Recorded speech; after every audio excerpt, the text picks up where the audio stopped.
First of all, I want to talk to y'all about a very powerful meeting we had before practice on the situation in Kenosha, Wisconsin with Jacob Blake.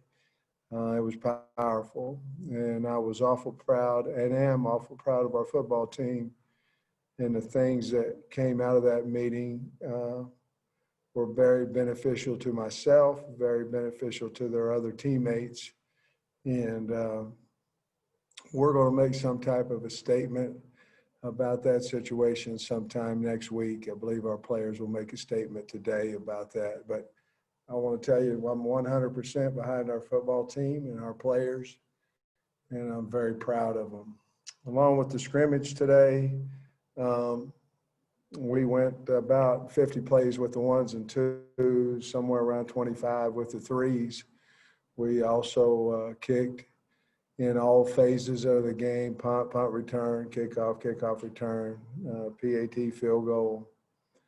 We handled several reps in all three different phases there. I thought our kickers kicked well. I thought our punters punted well. I think we have to get in better shape. We're not there yet, nor did we think we would be. It was hot. It was hot out there, and we had a very lengthy scrimmage. Not injury. We stayed free, as far as I know, of injuries. And so I was proud of our kids to get through the first week, basically in pads. And with that, I'll visit with you guys about your questions. I'm going to lead us off. Sounds good. Hey, Sam, could you talk about how clean execution was, play clock, just ball security, just how it looked for you? You know, we never really got into a situation where, well, we'd never delay a game. That we never, we were close a couple times, but we didn't have a problem with that. We dropped some passes, you know, some critical situation passes that we certainly have to get better catching the ball there. But they also turned around and made some magnificent catches as well today. But we've got to catch that ball. We dropped a couple third down situations. We put the ball on the ground at least 2 times that I remember on fumbles, a couple of jarring hits out of there. But you know, that has to improve as well. But for a first scrimmage, I thought it was well organized by our coaching staff and well played by the kids. It was hot. We got to get in better shape. Hey, Coach, I was wondering if you could tell us about how the quarterbacks played. I know Felipe had some touchdown passes. Just your impression. Yeah, I thought they executed the offense, both of them. You know. Felipe probably was his most accurate day. You know, KJ did a little bit more with his feet as well as Felipe, but KJ did a little bit more on the ground.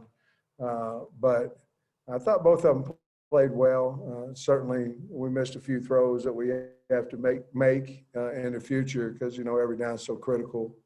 But I thought that both of them went in a 2-minute drive and went down the field and did a good job in that and a good job of orchestrating the offense in both those situations. So we had really struggled earlier in 2-minute on offense, and they did a little bit better today. Coach? Yeah, Coach, you mentioned a couple of jarring hits that caused a couple of fumbles. Do you remember who made those plays and also who just kind of stood out on defense to you? Edwards was one of them, and then Buster Brown was the other one. Buster actually caused and recovered a fumble down close on the goal line. Magnificent, wonderful play. And but defensively, you know, Coach is still really hard to block, and you know, he's on some special teams as well. So you know, we kind of ran him out of gas a little bit. But the D-line, again, they put pressure on the quarterback, and I was pleased with that group. And certainly I think we've got work to do on defense, but I was pleased with the effort. Otis. Coach, how has AJ Reed been doing? I know you said the kickers kicked today, but just today and leading up to today, how's he looked? You know, AJ's done a good job. I think he had one day out there that I wouldn't consider bad, but not to his standards nor ours. But I thought he kicked the ball really well today, and our punters, both Sam and Carrington, really punted the ball well. Nate? Sam, as far as linebacker, who's standing out to you that you've seen? Well, there's a lot of guys there at that position. You know, you've got Bumper and of course Morgan and Edwards and Parker, and there's a lot of guys, you know, there. So really, we haven't really had a guy that's going, hey, this is my Draper, you know, this is my job, and I'm going to take it from you. I think that position right there is still a wide open position of who's going to be our starter there. I think we'll know a little bit more after the practice today once we read that, once we view that. Scotty? Hey, Sam. You've talked in the past about wanting to have a tough blue-collar football team. I'm wondering if you liked what you saw today in that regard. I did. I like the way we chased the ball early. Like I said, we're just not in good enough shape yet, you know, and to play. I don't think, honestly, I'm not positive that our kids were quite ready for that type of a scrimmage, you know. I don't know the scrimmages they've had in the past, but this was a very physical, long scrimmage, and it just proved to us we're not quite in good enough shape. But I was proud of the way they chased the ball early. I was proud of the offensive line, how they protected today. I thought they did a nice job. And we've got some pretty good running backs. We've got some guys that'll, you know, can make people miss, and guys that are tough. Hi.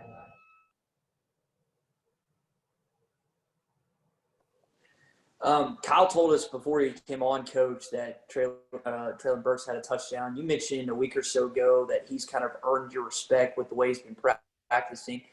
Didn't have a touchdown last season. How much of an emphasis are you putting on Coach Wiles and just the offense getting him the ball this year?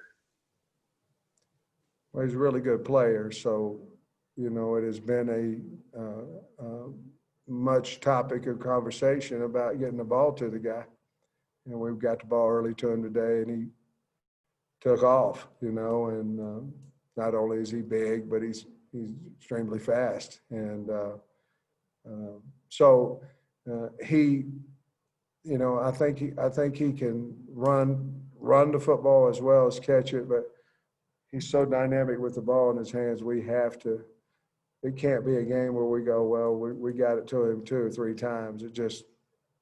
That can't happen. So we have to have a plan for him. He's been that dynamic. All right, we'll work our way back around here. Tom?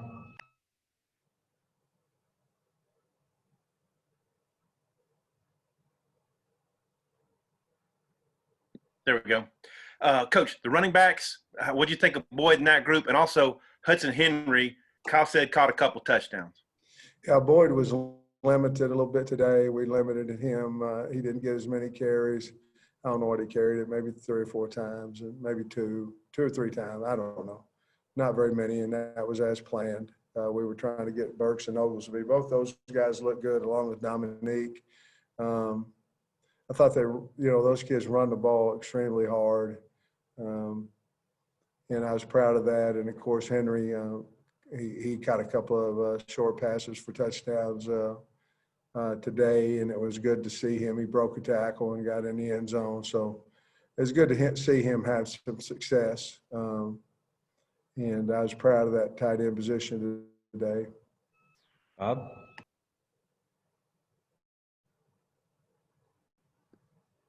Hey, Sam, how you doing? Had kind of a big picture SEC question for a story I'm working on. I mean, most of the guys, head coaches in the league are SEC guys, longtime SEC guys like you, and seems like even when guys lose their jobs, you know, Barry came here, Chad went to Auburn, Matt Luke went to Georgia and replaced you. What do you think it is about the SEC that schools put such a premium on SEC experience? And it seems like, you know, the same guys are in the league that just kind of switch teams, you know? You know, it's a little bit, I'm not comparing it to the NFL in that aspect, but it's a little bit like the NFL. The NFL, you see a lot of coaches just when they leave one school, they go to another one and this, that, and other. That's why a lot of coaches have a contract that, you know, they can't leave a SEC school to go to another one. Well, if the school fires them, obviously they'll have an opportunity to do that. But it's just an elite league, and that was a big deal for me that I could get, you know, some SEC experience in here because recruiting's different, players are different, size is different, money's different, everything's different, SEC, and you can't, it's really not any on-the-job training. It's hard because you don't understand how good the players are that you're getting ready to have and play against. And if you've been in the league, you certainly have a much better understanding of how hard it is to recruit and how hard it is to get the best players and coach those players and the demands that it has to be to have success in this league. I mean, you've coached a lot of places, Big 12. I mean, not to knock anybody else, but is there any doubt the SEC is just on a different level than everybody else? Well, I don't know about all that. I mean, what I do know is that the SEC has had more draft picks than any other conference by far over the last 4 or 5 many years. And it's an elite league, and I'm not for sure anybody can hardly argue that. Eddie? Hey, Coach, a quick one. And then what was the venue for the practice? Was it on the practice field or you go in the stadium? And also I was wondering if you could expound a little bit on the running backs like Traylon Smith and Amonte Spivey and just what those guys bring to the table. Is there going to be a good guy behind Boyd? I think so. The first answer, Trey, is we were on the grass on the practice field. We're going to try to get in the stadium on our next scrimmage. But we had planned to go on the practice field for a reason, and it was just we wanted that scrimmage to be a hard-nosed, blue-collar, no rah-rah. We're on the grass, and we're just going to go hit each other, you know. As far as the running backs go, I do think we're going to have an adequate two. You know, Oglesby was a great addition to us. You know, he came over from track. He's a very strong runner he's not a great big guy. Obviously, everybody knows that he's fast, but he's a very tough runner. And Traylon Smith is just a tough man. I mean, he's tough on the field, tough off the field. He's just that's his personality. So I think we're going to do well there. Spivey did not play today. He's a little dinged up, but I think Spivey's going to help in that rotation. And I like Dominique Johnson. I mean, I like him. I mean, he doesn't have the speed that those other guys do, but he's not a rock'em sock'em run over the top of it. He can make you miss as well. So he did some nice things as well. So I think running back wise, Jimmy Smith does a great job of coaching him, but I think he's got some hard-nosed, tough guys back there. Ty? Coach, I know you're joking with Paul Feinbaum yesterday. If Kirby names his starting quarterback, y'all will name yours. Just preparing for either Jamie Newman or JT Daniels, are you just watching USC, Wake Forest, and Georgia's offense to get ready for that first game? Yeah, I'm pretty familiar with the old Georgia offense, but I'm not positive, what they're going to do. So a little bit of Wake Forest was a little bit of, similarity of a little bit of Georgia with a read scheme, a little bit of what we do, different things of that nature. And, of course, USC was a little bit different than that. So Barry's got his hands full of trying to figure out who to prepare for. So we're going to have a basic scheme in there, basic blitzes that we can use against whatever that may be. But we're going to have to find out we know what each quarterback, we think we do, what each quarterback that Georgia has, we think we know what they are capable of doing. We're just going to have to change our game plan. Of course, any school can go and play two, so you always have to be ready for the 1 and 2 guys. So, but yes, we're looking at all that tape. Russell. Coach, how do you get them in better shape, after a couple of weeks here? And then also, is that made more difficult because of the practice being, more spread out than what they normally are? I think it's a good point. I think the practice being spread is a good point. However, we do run, whenever we lift, as well. I think anytime that you have that lengthy of a scrimmage and it's hot, I'm not for sure that you're ever ready for it, whether it's mentally or physically. I think it's, especially, how it was, how it is when you don't know what's coming, and the next time you know exactly what the expectation is, how long it's going to be, how many plays I have. I think the next one will be much better because the kids will have a better understanding of what a scrimmage here is like. But I think we just have to transition better on and off the field. We talked to them about it last week. I think we have to push ourselves, and a lot of it goes back to that mental toughness. I think we have to continue to express mental toughness in our program. And if we do, I think that'll help us in getting in shape as well, because we'll, instead of jogging off, we'll run off the field. I got time for a couple more. Bob. Sam, Hudson Henry obviously has really good bloodlines. He was a great high school player, doesn't have a lot of experience yet. What have you seen from him? What are your expectations for him? And how do you feel about the depth behind him there at tight end? Well, I think that's a position where we're still trying to figure out who's 1, 2, 3 in the depth chart, including who's a starter. Hudson, again, is doing a nice job, but he's young, and he hadn't played either. Kearns, I can give you something to write about. We've moved Blaine Toll back to tight end. I'm sure you guys won't put that in the paper. But, and he played well today. So we're just trying to find, to be honest with you, we're trying to find 2 really good tight ends. And if we could get 3 and 4, that'd be great. But right now, that one right there, I can tell you I don't have a clue who the starting tight end is yet. I'll know a little bit more after I watch this film this afternoon, but the next scrimmage will be really, really big for the tight end position. My guess is we may have a few more questions now with that news. Hutch? Yeah, Coach, a little bit of a random question, but you told us about Luke Jones getting put on scholarship a couple of weeks ago. Has there been anybody else that you've put on scholarship? And when, if not, when would you like to maybe do that? Yes, we have put somebody else on scholarship, but I'm not ready to tell you who it is yet. Tom? Hey, wondering what next week looks like. What do you want to get done next week, and when maybe the next scrimmage is? Next week's a work week. So next week is identical, Monday, Tuesday, Wednesday, Friday, with a scrimmage on Friday.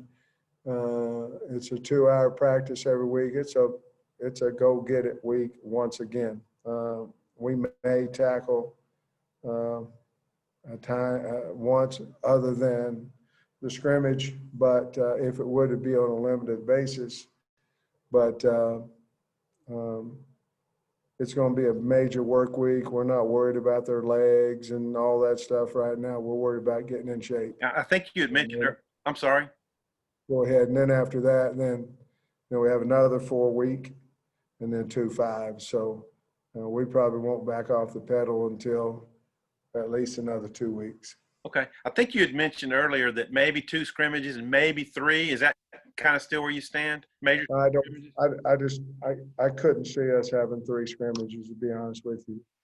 But certainly we're going to scrimmage next Friday. All right, that's going to wrap us up. Thanks, Coach Pittman. Thank you, guys.